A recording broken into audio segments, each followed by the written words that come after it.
Good evening, good afternoon, good morning, or whenever you happen to be listening to this. Welcome to the Film Realist Podcast, the film and TV podcast from a complete nobody that is hopefully for somebody. My name is Kyle Naranya, and welcome to episode 206, where on this week's episode of the podcast, I will be reviewing Masters of the Universe, the second attempt at adapting the He-Man world into a live-action feature film. As this is a feature film review, there will be a non-spoiler section as well as a spoiler section, and time codes for that will be listed in the description. Should you feel the need to hop around, I then will be responding to my favorite bits of movie news and then reacting to listener mail and question of the week responses. Let's return to Eternia with Masters of the Universe spoiler-free review.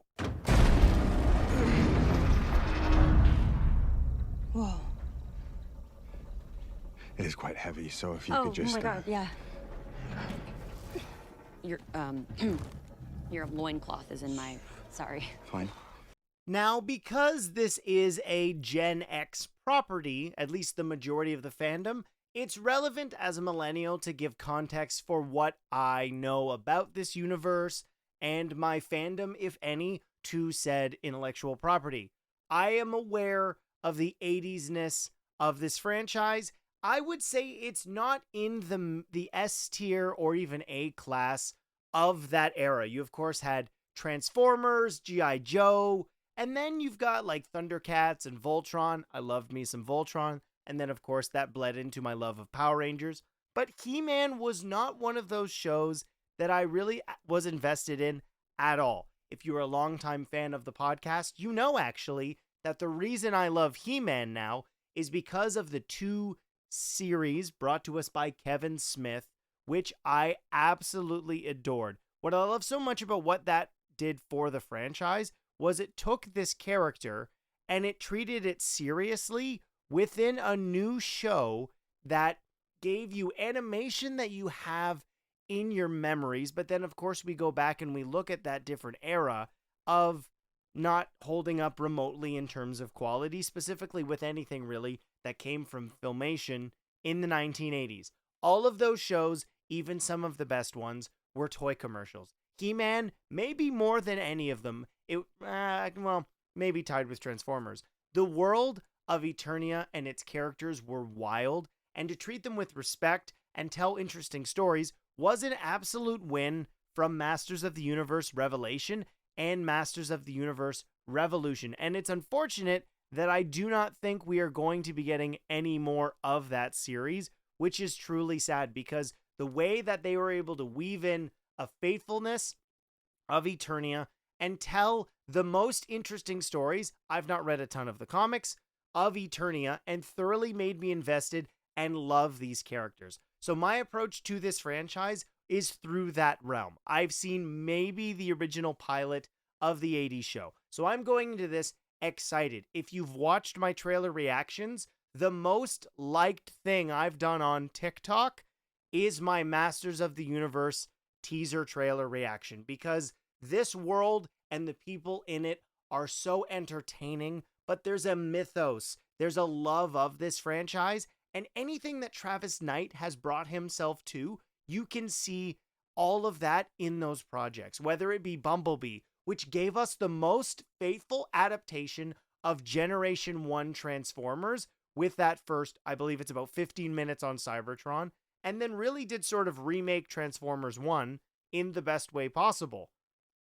Now on to Masters of the Universe, also known as He-Man and the Masters of the Universe in other places, but MO2, or Masters of the Universe 2026, is unapologetically Masters of the Universe. That is a good and bad thing. The exploration in terms of the depth of the story is probably slightly elevated from the original cartoon, but not in a way that I've come to know and love from this universe. You are addressing so many things and having to tackle so many things because in this theatrical film, you are introducing likely an entirely new generation to the world of Eternia and the world of Masters of the Universe, which I saw somebody compare to Thor, and I push back on that idea because what was fascinating about Thor was we were shown Asgard, but then are told a very terrestrial story. We put the Asgardian god of thunder in a small New Mexico town, and 90% of the movie is there. And what was so funny about watching this was we obviously see so much from Eternia in the trailers. This is not a spoiler. We know that Adam is sent away and then does return, and of course, to be He-Man, the most powerful man in the universe, he needs to be in Eternia with the power sword, given the power of Castle Grayskull, becoming that vessel. And this is not that. I had such an entertaining time with this movie. This is one of those instances where, and I've tried this to have this be the goal of a review with the Film Realist podcast, over 200 episodes in now, is what is the goal of the film? Is it attempting to do something specific? Am I aware of the intended goal? And do I think the movie succeeded on what it's trying to do? And I wholeheartedly love that it does seem that Travis Knight accomplished his mission with Masters of the Universe. This is introducing a world that is treated respectfully. The tongue-in-cheek nature to the way that this story is told is through some of the naming conventions of characters, which is funny to enjoy how people were created, what the characters were within this world, but also attempt to do something that embraces everything earnest about the world of Eternia and the people that happen to inhabit it.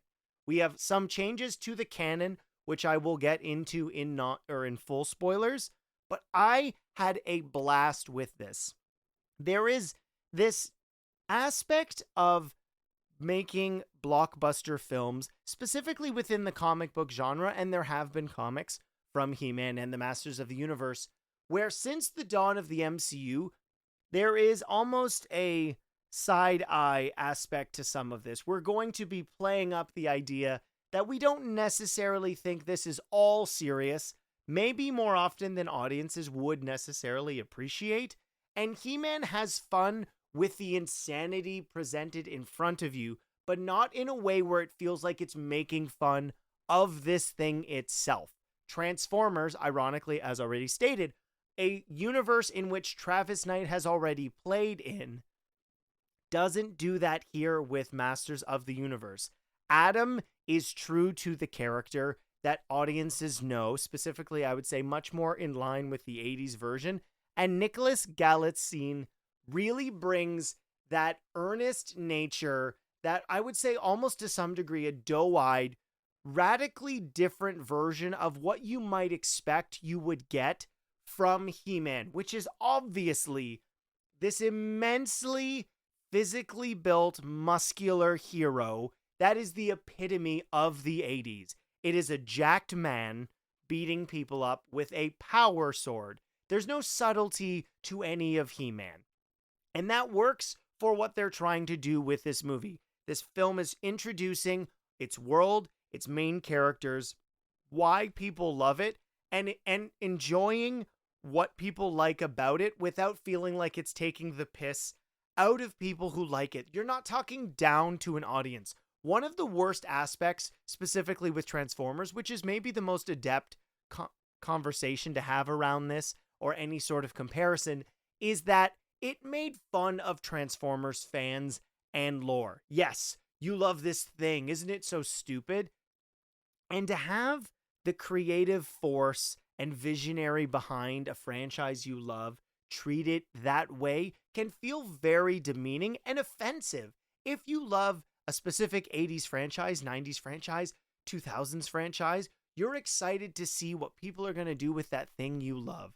And for it to be taken out back and beat to death because that person doesn't take it seriously, you wind up getting something that is ultimately a mess. The world and the continuity of Transformers was an absolute disaster because it wasn't taken seriously. And that doesn't mean you have to treat it as if it's the Bible.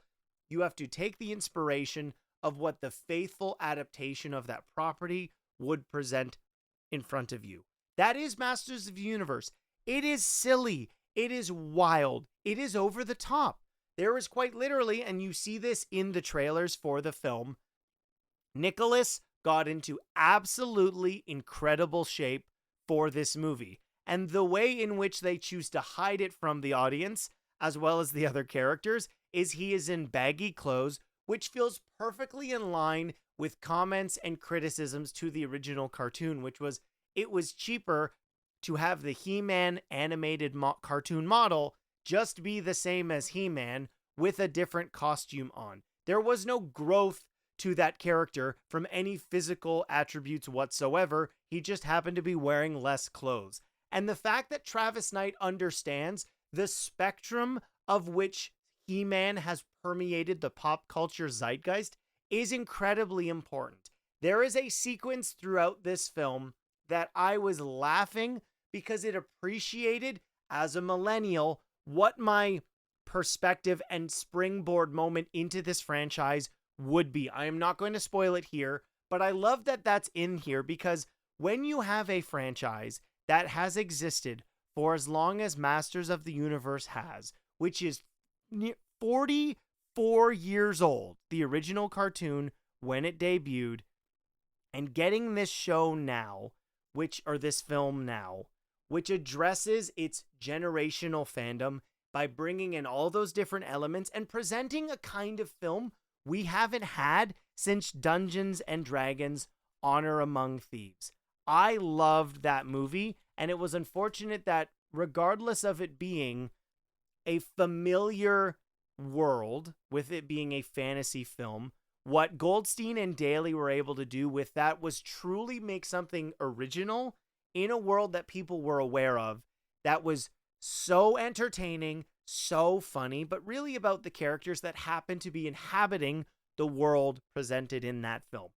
Travis Knight and everybody involved in this does that. I think Camila Mendes does a great job at bringing a modern edge to Teela that does feel coherently connected to the Teela from the 80s show, but maybe more so from the newer Revelation and Revolution. You need these characters to have more meaningful relationships, or they just seem incredibly hollow, and thankfully we don't get that from the movie. The dynamic between Man-at-Arms / Duncan and Teela is one that is wholeheartedly complex. Those things need to be there because quite literally, if these characters feel like cardboard cutouts, like the way that some of the characters did in the animated version, the movie feels even less subtle and much more shallow. And the last thing you want to do when making a 2-hour film on an 80s kids cartoon toy commercial is feel that you have no substance to deliver whatsoever. There is a message and a meaningful attempt at a story in this, but unfortunately the way in which it tries to weave all of those narratives together, it is a little muddy. And when you're delivering something that quite literally is a hero who wins through action, that doesn't really land, specifically in the way that they choose to have He-Man's whole point of view be / Adam through the movie. There is instances where it is fascinating the way in which they try to have a sort of moral perspective on Adam's existence as He-Man in the universe. And there's some dramatic changes that I didn't necessarily hate because of my perspective on the lore of He-Man. And again, 99% of this is from Revelation and Revolution. But overall, in terms of what to expect from something that is its own world that is so different from anything else. This is a world of Eternia that has science, that has magic. There are science fiction elements. There is a talking tiger, green tiger. There's a skull-faced man. There are spaceships. There are weapons. There are quite literally characters' arms that can change in an instant, and we get examples of that. It's funny to me, though, that in this, Duncan Man-at-Arms is very much in line with Idris Elba's other character in The Suicide Squad, where he played Bloodsport, which had a very similar aesthetic, I'd be curious if that was one of the reasons that Travis Knight wanted to cast Idris Elba. Most of the cast are lesser known actors, and that really does let the characters feel like they are coming to life in a 3-dimensional human being in a way where you're not going, well, that's that person playing this. I'd say Nicholas is more of an unknown. If you watched Riverdale, you would know Camila. Idris Elba is obviously there. Jared Leto's Skeletor is so fun. That is a character that, ironically connected to last week's review with Nicolas Cage and Spider Noir, that character is at an 11. And there's something so refreshing to just hearing Jared Leto. You're not seeing the actor's face because, of course, it's a skull, playing with this whole movie, being menacing when needed to be, being the comedic bit at the end of jokes, and just an irrationally wild performance that perfectly fits in what you would expect from Skeletor. Alison Brie as Evil-Lyn, I think, was underused. That's a character that really grew on me as Revelation and Revolution went on, because we saw there was so much more to that character. And if this movie does end up winding up getting a sequel, I do think there's a lot more there to dive into. Alison Brie has shown in so many different projects, whether that be Glow or Community, that there is a range to what this actor is capable of doing. And I really hope that that character, who, yes, at a substantial part of the original animated series, is much more of a supporting character to Skeletor, does get her day in the rain, day in the sun to shine, because Evil-Lyn, with Alison Brie behind it, could really be the main antagonist of a film itself. Overall, the supporting characters of Ram Man, Trapjaw, Fisto, Sorceress, Marina Baccarin perfectly fits the tone and what you would expect from the Sorceress, but she's not really in the movie enough to really settle in on what she means to the universe and who she's connected to and really what that could lead to. She's just sort of there. I think if you are a He-Man fan, you will love this. If you do not have an entry point to Masters of the Universe, this is easily what you could have it being. I did see this with my wife, and Nalina did say she thinks, in her opinion, that this does skew a little bit older for child range. There's a couple of jokes that were definitely much more mature than I was expecting there to be in a Masters of the Universe movie, but I'm very happy that this delivered on all of my expectations. And the best thing that I can say after watching it is, while I do think it's unlikely, unfortunately, that we're going to get a sequel because the worldwide gross for the box office was only $54.3 million, losing out to Scary Movie, I believe it's 6. I'm super bummed out about that, if I'm being totally honest, because I thought the trailers for that looked horrendous. And there's so many good original horror movies that if you're going to see something that is in the comedic genre, He-Man was much more entertaining. Although, yes, I'm completely aware in saying that I didn't see Scary Movie, and I quite frankly don't plan on it. But I had a great time with my 2 hours and 20 minutes of returning to Eternia after nearly 40 years. The first live action film came out in 1987. So this is a world I like, and I'm glad we got to go back. So that will do it for my non-spoiler thoughts. Now let's get into the real nitty-gritty, because there's a lot to talk about with this. Spoilers ahead, you have been warned. Had taken away his days done. With the new dawn, Eternia shall witness mine eyes.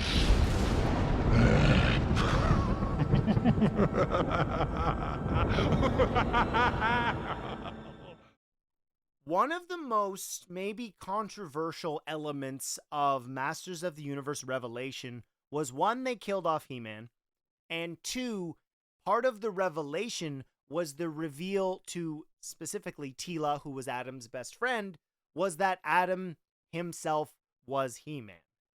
This film chooses to completely remove the secret identity of who He-Man is. His name doesn't even come up until the very end, when he shows that all the nicknames for the characters so Fisto, Ram Man, Trapjaw, Mechanic, Triclops, Spikor, Mossman, those are all sort of jokes in terms of what Adam remembered the characters as.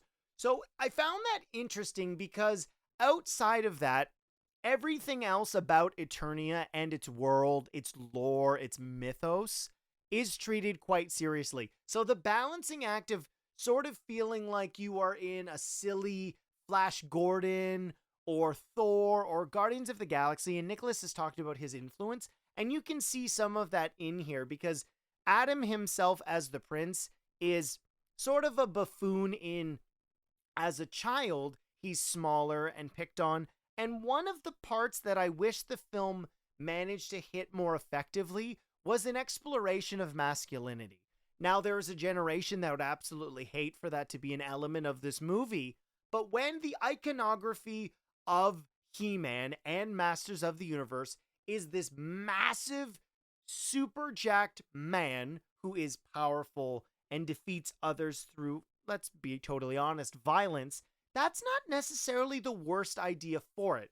And some of the elements of this are really funny and are interesting in what the perspective is on delivering who Adam is versus He-Man. And there's a lot less separating them than there typically is, which is Adam on Earth works in human resources and conflict resolution. Because he's somebody who's supposed to believed to be this smaller, not strong person, and I already mentioned in non-spoilers how they try to hide that. This movie's budget at $170 to $200 million should have done something to really help sell that more than the film does in just putting Nicholas in baggy clothes. I'm disappointed that the choice wasn't made to truly separate Nicholas in terms of size as Adam and He-Man. I commend any actor who's willing to put in the physicality and work to become larger than life, quite literally through a body transformation. And Nicholas has been pretty public with the one that he did for this role. It was in Men's Health and a lot of the press that he did for it. Why they didn't, and I'm going to use an industry term, I guess, for this, use to skinny Steve him must be either a budgetary or a almost fourth wall breaking choice. If it was the choice to do what I mentioned in non-spoilers, I understand why you would do that because, again, Travis Knight shows his understanding of where He-Man is throughout pop culture. There's a sequence of this movie when we hear, and I don't actually know the name of the song, so I'm going to have to look up the soundtrack really quickly, but I can say that the song has been stuck in my head for the entire weekend, which is, I believe it's Boys Don't Cry by The Cure. And that sequence was absolutely hilarious. If you are not a Masters of the Universe fan, no, it's not Boys Don't Cry. It's a different song. What is the song? It's What's Going On. I don't know the name of that song. I believe that's what it is. What's Going On, He-Man. Is that what the name of the song is? Or it's called something else? What's Up is the name of the song by 4 Non-Blondes. So if you're familiar with that He-Man video, which it's crazy to me that it's 15 years old, the sequence in which Adam is saved from Teela after he's discovered the Sword of Power and Beastman shows up because the sword has sent out a signal and he doesn't turn into He-Man because he's on Earth when trying to summon the power of the sword. That song is playing throughout that entire sequence. And ignoring what likely introduced so many fans to He-Man would have been a mistake. And I commend Travis Knight in understanding the spectrum of Masters of the Universe. This is, by definition, a silly, stupid world. And not in a way where I go, this is dumb. There are so many rule-breaking characters where you can do such incredible things, and because this world is so entrenched in science fiction as well as magic, you can do pretty much anything. And in doing so, you allow more people to be entertained by the film on the big screen. This is a big screen movie. There are times where some of the cinematography, and I like the cinematography behind this, Fabian Wagner, he worked on Zack Snyder's Justice League and Venom: The Last Dance. But ignoring that, the movie uses Adam's non-violence approach in an interesting way because he doesn't want to go into conflict. Growing up as somebody who was smaller, and that would really be hammered home when Adam himself should be small, but they're trying to hide that fact from us, is an interesting entry point for Adam in ultimately becoming the hero of Eternia. We don't get a separation of personality. I would have described Prince Adam and He-Man as much more of a Clark Kent and Superman dynamic. And in choosing to remove his secret identity, you have this blend of a character who is trying to find himself while being powerful, and Adam figuring out who he is in this world, having returned to it, becoming this vessel for the power with the use of the sword, and doing something that fits much more in line with, at least what I've seen, some of the newer He-Man stuff. Gen X's, if this was in the original cartoon, I apologize, but I am unaware of that. If it is the case that the sword itself is not actually the vessel for the power of Castle Grayskull, it is actually Adam. He is a chosen one. He is a new person. Very in line with the Captain America thing, which is if you choose somebody who has always had power, they will abuse it. Where if you choose somebody who has grown up without it, they understand the responsibility of that power. Almost like with great power comes great responsibility, but that's a Marvel project, and of course you wouldn't be able to say that in an MGM Amazon film. There's a funny Amazon moment in this film, which of course is an Amazon truck doing something good, as opposed to what unfortunately the drivers are put through, who have to handle all of those deliveries specifically through Prime. Overall, I shouldn't say overall, I'm not anywhere close to being done. So yeah, I really like the idea of exploring masculinity because it has been a constant conversation, probably over the last decade, and where Adam fits in that conversation. You have baby boomers. How old is Idris Elba? I should probably look that up. He's 53. I would guess that's a late Gen X. When is he born? 1972 Gen X. When are you born? What is the year typically for that? What is a Gen X? 1970. So yeah, he would be a Gen X. And their idea of masculinity and not talking about their feelings and having those conversations be a stretch for them and their growth. He-Man is only He-Man because of a failure of Duncan in the beginning of the film. We see the King and Man-at-Arms really being like, well, you're a man, you need to be strong and you need to protect us. And Duncan's failure brings him closer to Teela and the understanding that people are going to try, and that doesn't necessarily mean you are going to be successful all of the time. There is an attempt here to have a much grander story, but because it is also a He-Man movie, there's only so much time in really diving into all of those elements with any thorough exploration. And that's okay.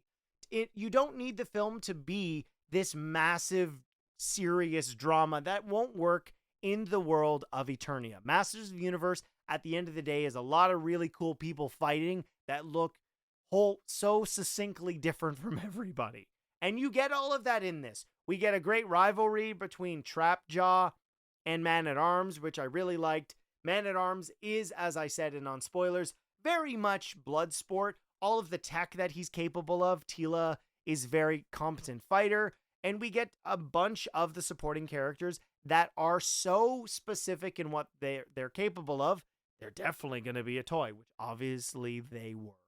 I enjoyed myself with this film. The soundtrack by Daniel Pemberton is amazing. Now, he's worked on Project Hail Mary, the Spider-Verse films. This guy's absolutely incredible in what he's able to bring. And it has that flair of the 80s without feeling like it is derivative of anything else. This movie is Masters of the Universe through and through and through and through. I loved it because it is what He-Man and Masters of the Universe is. We get an opportunity to learn about Adam and see his progression as the hero of Eternia, which is, as you would coming into power that is unknown to him, doubting himself, not really understanding how he can be the protector that people believe him to be, trying to approach it through the human resources model that he has learned on Earth, bringing people together, being that hero, quite literally learning this through exposition, that he is the chosen one and not just you happen to be holding the weapon that allows you to have the power. That was something that did throw me for a loop because in the more recent versions of this universe, Skeletor as well as Evil-Lyn were able to summon the power of Castle Grayskull because they did have possession of the sword. So if that is the canon of the live action films, that would lead me to believe we're not going to see those roided out versions of those two characters because those twists were really cool. Seeing Adam die wasn't something I thought was going to happen in this movie at all, because this is, of course, a He-Man movie, and when He-Man dies, a lot of keyboard warriors get really mad. But the movie gives you a expanded cast and doesn't just go, this is the He-Man, He-Man, He-Man, He-Man.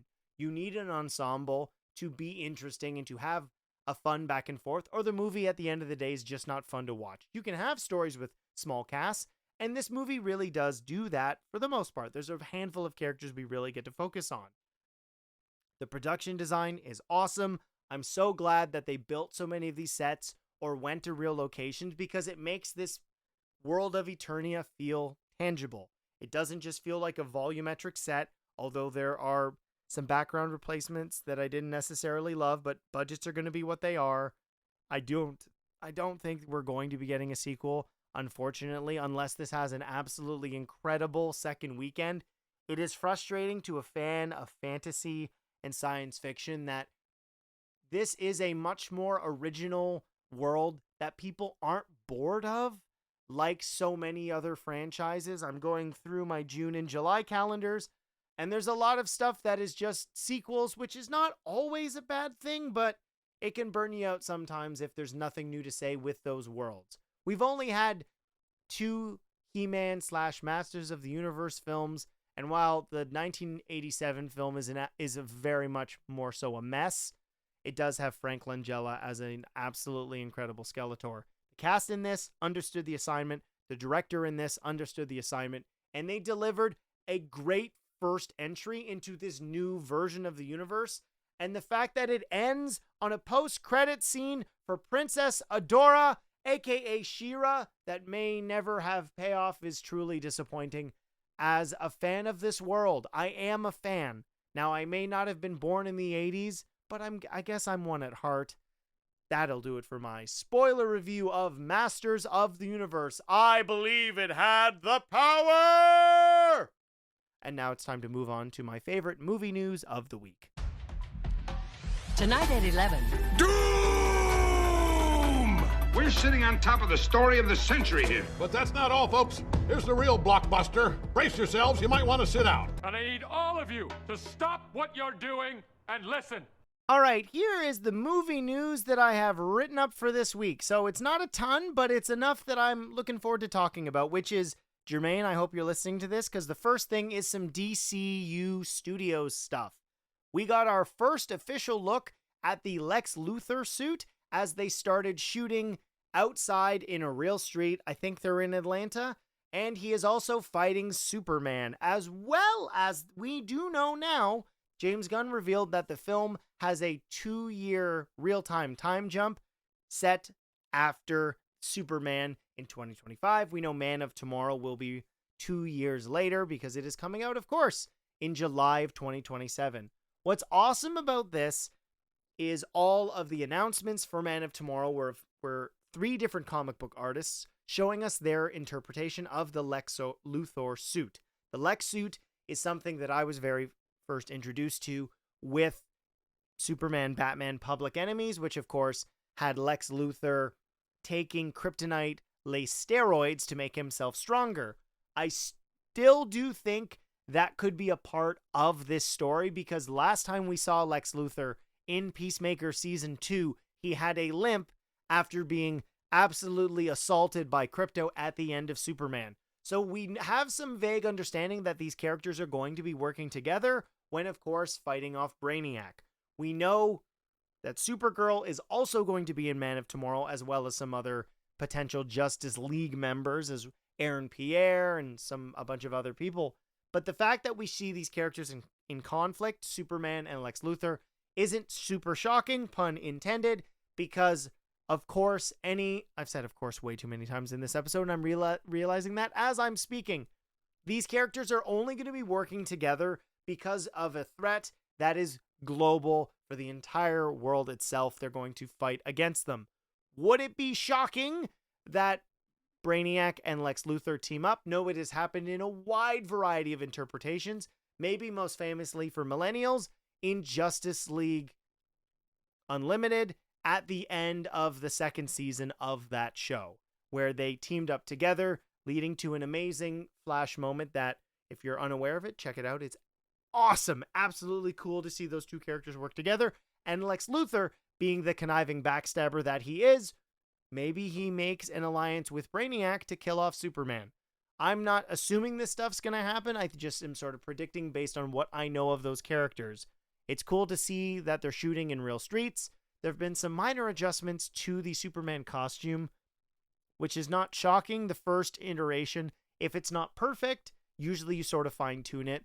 There were minor changes to Tobey Maguire's suit between Spider-Man 1 and Spider-Man 2. Something I would hope we get in the DCU, if there's time, is don't change suits too much. I understand with marketing and toys, merchandise of all varieties, that you want something to help separate it within the sequels. But you know what would also be really cool? Just have an iconic look that stays. That would be great. We might see what the Batman Part 2 suit looks like soon, because that will be entering production in not that long from now, but I would prefer the suit's great. Batman sort of does modify his stuff, but Superman, his suit shouldn't change that much, unless it's of course destroyed and he dies, and then you need a black suit because the black suit's really cool. I don't really have anything else to say about the Superman news. The next piece is something that I've addressed in the world of this franchise, which is John Wick's Kane spinoff has entered production, and we now know that it's going to be adding Mason Thames, who was the live-action Hiccup in How to Train Your Dragon, which wasn't one of the live-action adaptations that I loved. I do think Mason brought a lot of entertainment to a live-action Hiccup. John Wick is a world that only elevated over time. Of course, so many people love that first film. 2's kind of a hit and miss, but 3 and 4 are some of the best action movies ever made, and the conclusion of that story, in my opinion, should be maintained. If you're going to keep going back to this world and this universe and this film franchise, just make spin-offs. Ballerina, great idea to bring Keanu back because of when it fit in the timeline, but Donnie Yen's Kane was a great character, and his world itself could be it would be so different and just as cool if we're maybe seeing the Hong Kong part, or the China part, or the Japanese or Thailand part of the John Wick world. Anytime John Wick traveled, that was some of the most interesting stuff, as opposed to it just being the Continental in New York. They had a James Bond element where you really felt that this was a lived-in space, that there was all these relationships from past adventures. Let's keep doing that with other characters. We don't need to quite literally dig John Wick out of the grave. Please don't do that. And a little bit of Marvel news. Marvel Secret Wars is now officially, I guess technically, in pre-production. We have a statement from the Russos that says, "I will say this, the stories that we're focused on are now complete. Doomsday and Secret Wars speak with one another as two films, and they form a complete expression. Whether or not we collaborate with Marvel beyond this point is certainly a possibility, but right now the vision and the narrative vision is just Secret Wars." What I find so funny about that is, if you remember when they were doing press for Infinity War and Endgame, which initially was Infinity War Part 1 and Infinity War Part 2, there was this idea being put out by Marvel that they were two different films, yet they weren't at the same time. I would argue that they are two different films just in the way that they explore the Marvel characters, and they serve different purposes in the universe. Yes, it is to some degree a cliffhanger, but what works so well about Infinity War was it is really Thanos' story, and he has come to a resolution at the end of it, sitting in his little farm in that space planet. I mean, all planets are in space, but that far-off planet. He achieved his goal. Yes, there's a lot of characters that were killed off, and we are leading into them in Endgame, but that movie is about the original Avengers and some additions saving the world. So those movies do serve different functions, and the way that they're talking about Secret Wars leads me to believe it's going to be exactly the same. That's not a new idea. I'm sure there's a ton of people that have had similar thoughts. But Doomsday and Secret Wars are going to serve different purposes. Doomsday should feel like the conclusion of the multiverse saga to some degree, whether that be its purpose is to bring all the characters together to then fight, I don't know, the Beyonder in Secret Wars. I'm not sure, because Doomsday is functioning differently than Infinity War, which did, yes, bring the Guardians into the world and other characters who hadn't met each other before. Spider-Man, of course, had met Tony, but then he went to space with some of the Guardians. Most people listening to this probably did see Infinity War. But Doomsday is bringing all the characters together because we haven't seen that yet. The multiversal saga has not truly been an exploration of the multiverse. It's been a multi-mess. Doomsday's a different kind of thing. I think Doomsday, more than Infinity War, will feel like a part one.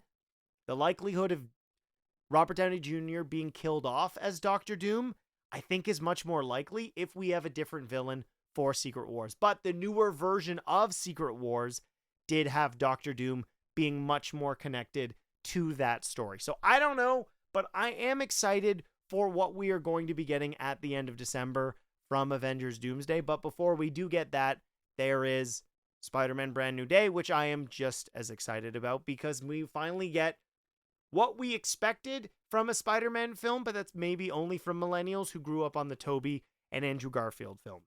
That will do it for news. Now let's get to listener mail and question of the week responses. Can I ask you a question? Just fun? There's something I've been meaning to ask you. I ask the questions, you answer the questions. Why do you ask questions to which you already know the answers? Did that count as a question? Yes. Damn it. Last week's question of the week was, what lesser-known 80s cartoon would you like to see as a film? We got so many answers on TikTok. I went through and I compiled all of the top answers because if I read them all, you'd still be listening to that portion of the podcast probably on Tuesday. Dylan writes in, screw it, let's do Thundercats. Or I guess Captain Planet. That's about it. I don't think really any more should get made for that. Scotty Cameron writes in, it's Mask, Mobile Armored Strike Command. It's basically the love child between G.I Joe and Transformers, a counter-terrorist team like G.I Joe pilots that vehicles transform into other vehicles, while the new Mask comic coming out that's part of the Robert Kirkman Energon universe. A movie would be cool since G.I Joe was teased in Transformers Rise of the Beasts. I'd take that as an opportunity to bring in Skybound in for Energon movie universe so we can get 2 good Transformers movies and a good G.I Joe movie. Now, Scotty, Transformers has had multiple movies, and you know what, Scotty? I'm going to push back a little bit on this because Robert Kirkman was throwing a lot of shade about DC and Marvel, and I'm sorry, that's really easy to say when most of your stuff is just influenced by all of those things. I'm sorry, Batman is one of the best comic book characters of all time, and I'm gonna push back on that. So a compilation of all of the answers we got on TikTok, over 200, so many, and then there were some similar answers on YouTube as well. So here are those answers. Johnny Quest answered a bunch. Although, was there not a Johnny Quest movie? Or maybe I'm making that up on my head. I know there have been a lot of different series. No, it's been in development for years. Thundercats. It's funny to me that Thundercats hasn't really gotten a chance for this. I know, obviously, that Cats film would make this budgetary completely irresponsible, but the 2011 Thundercats show functioned for myself in the exact same way that thank you for that, Scotty, that's your fault, Masters of the Universe Revelation did, which it really introduced me to that lore and the world, and when treating it with almost a Shakespearean level of respect, it would be awesome, and Lionel's such a great character.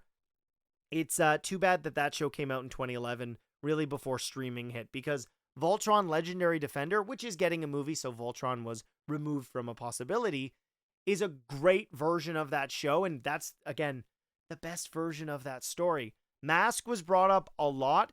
Shout out to Rob Keyes, who I know would have loved this suggestion. Dino Riders. It's where the Jurassic World films should have gone and never did. Come on, Universal, what are you doing? What kind of rebirth was that? Gummy Bears? Honestly, just for the theme song alone, that would be worth watching. The raccoons, I'd watch the hell out of that. And then it's so funny when you look at all these things, and I blame Teenage Mutant Ninja Turtles for this, which is, it's just a bunch of animals doing weird things they shouldn't be doing. Biker Mice from Mars. I would just take that. It doesn't even need to be live action. Animated would be absolutely sick. I would watch the hell out of that. Then we have Thundar the Barbarian, which I believe was slightly connected to He-Man or just very similar, but when did that come out? 1980, so technically it was before, but there's something about all those shows in that era just being vaguely similar, and nobody was suing each other then. And our last example, which, my God, I would just absolutely gobble up. Samurai Pizza Cat. Who do you call when you want some pepperoni? The Samurai Pizza Cats. Those characters are nuts. That theme song is such an earworm. It would get stuck in my head every single day of the week. And now, for all the people who suggested that answer, thank you, because now that is going to be stuck in my head for the rest of the week. I'm so grateful to all the people who watched the question of the week on whatever social media platform, whether that be YouTube, TikTok, Instagram.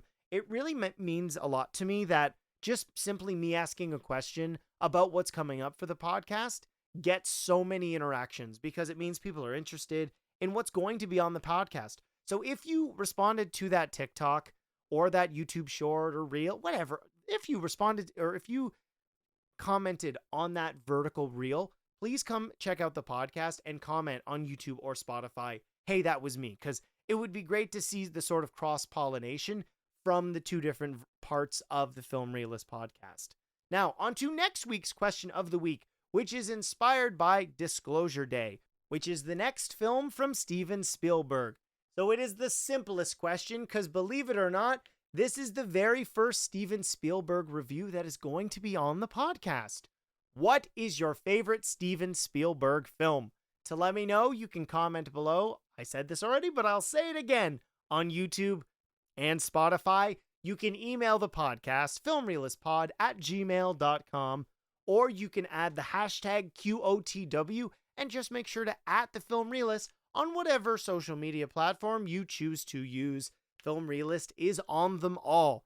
If you are watching on YouTube, please like and subscribe. It helps the podcast grow and reach more people in their algorithm. Thank you so much for listening. My name is Kyle Naranya, and I will see you next time.